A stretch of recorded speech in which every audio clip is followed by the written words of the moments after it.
The sun rose, its light casting a stark, unforgiving glare on the carnage. Alexandra stood motionless, her bare feet slick with blood. The wolf's growl echoed faintly in her mind, a sinister reminder that it still lurked within her. Her body ached, every muscle screaming in protest from the night's transformation. But the pain was nothing compared to the torment of her memories. Her children's eyes, wide with terror as they tried to flee. Their cries for her, not the monster, but for her, their mother. And her husband, too drunk to understand, too weak to fight back. He had simply closed his eyes as if surrendering to the inevitable. Alexandra clenched her fists, her nails digging into her palms until blood dripped onto the stained floorboards. "You did this," the voice of the wolf whispered, smug and victorious. "No," she hissed aloud, her voice trembling. "I let you do this, but I won't let you take anything else from me." She tore through the house like a whirlwind, throwing open drawers and cabinets, scavenging for anything that could help her. Silver chains, religious trinkets, old charms she once dismissed as superstitions, all of it went into a burlap sack. She didn't know how to kill what was inside her, but she would learn. She had to. As she stepped outside, the first rays of sunlight warmed her bloodied skin. She glanced back at the house, her sanctuary turned slaughterhouse. The sight of it filled her with a fresh wave of nausea. "Burn it down," the wolf growled, almost teasingly. "No," she spat, defying it. "You don't get to erase what you've done. I'll carry this pain, this memory, with me.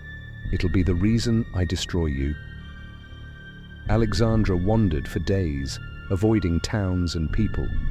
The wolf's hunger pulsed beneath her skin, but she fought it, refusing to let the transformation overtake her again. Every night was a battle of willpower, every sunrise a small victory. In a crumbling library on the outskirts of a forgotten village, she found a clue, a fragment of an old text describing an ancient ritual to sever a werewolf from its beast. The price was steep, a blood sacrifice under the next full moon, but Alexandra's blood was tainted, useless for the ritual. She would need the blood of someone pure. Her stomach churned at the thought. More blood, more lives. But as the next full moon approached, the memories of her children's terror haunted her more vividly. She remembered the way her youngest clutched at her hand, the trust in her tiny fingers before the wolf tore it all away. Her husband's face as he whispered her name one last time. She clenched the tattered book in her hands. The wolf's laughter echoed faintly in her mind, mocking her resolve.